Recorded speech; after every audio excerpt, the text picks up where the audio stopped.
2 লক্ষ টাকা করে দেবে রাজ্য সরকার। পুজোর মুখে বড় ঘোষণা মুখ্যমন্ত্রী মমতা বন্দ্যোপাধ্যায়ের।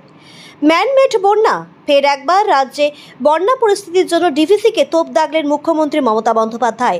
পুজোর আগে মঙ্গলবার বীরভূমে প্রশাসনিক বৈঠক করেন মুখ্যমন্ত্রী। বৈঠক শেষে সাংবাদিকদের মুখোমুখি হয়ে মমতা বলেন, ইচ্ছে করেই এসব করা হয়েছে। ডিভিসি অপরিকল্পিতভাবে বিরাট পরিমাণে জল ছাড়ায় বাংলায় এই বন্যা।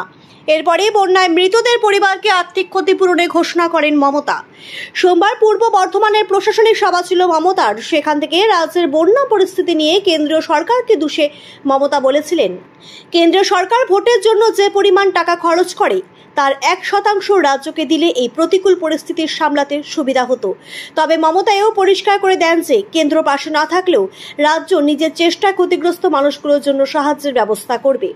এদিন মুখ্যমন্ত্রী বলেন, বন্যার জেরে মৃতদের পরিবারকে 2 লক্ষ টাকা করে আর্থিক সাহায্য দেওয়া হবে।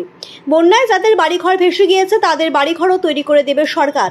এই প্রসঙ্গে মমতা বলেন, অন্তত 11 লক্ষ বাড়ি তৈরি করা হবে। হঠাৎ বন্যায় চাষের বহু ক্ষতি হয়েছে। মুখ্যমন্ত্রী বলেন, যাদের ফসল বন্যায় নষ্ট হয়েছে তাদের শস্য বীমার আওতায় এনে আর্থিক সাহায্য প্রদান করা হবে। ডিভিসির জলে প্লাবিত দক্ষিণবঙ্গের একাধিক জেলা। এই বন্যা পরিস্থিতির জন্য ডিভিসির ওপর আঙুল তুলে মমতার অভিযোগ, 2009 সালের পর থেকে এখনো এত পরিমাণ জল এর আগে ছাড়েননি। ডিভিসির অপরিকল্পিতভাবে জল ছাড়ায় বাংলার প্রায় 50 লক্ষ মানুষের জীবন বিপন্ন। যদিও এর আগে কেন্দ্রীয় সরকার জানিয়েছিলেন, রাজ্যকেই জানিয়েছেন জল ছাড়া হয়েছে।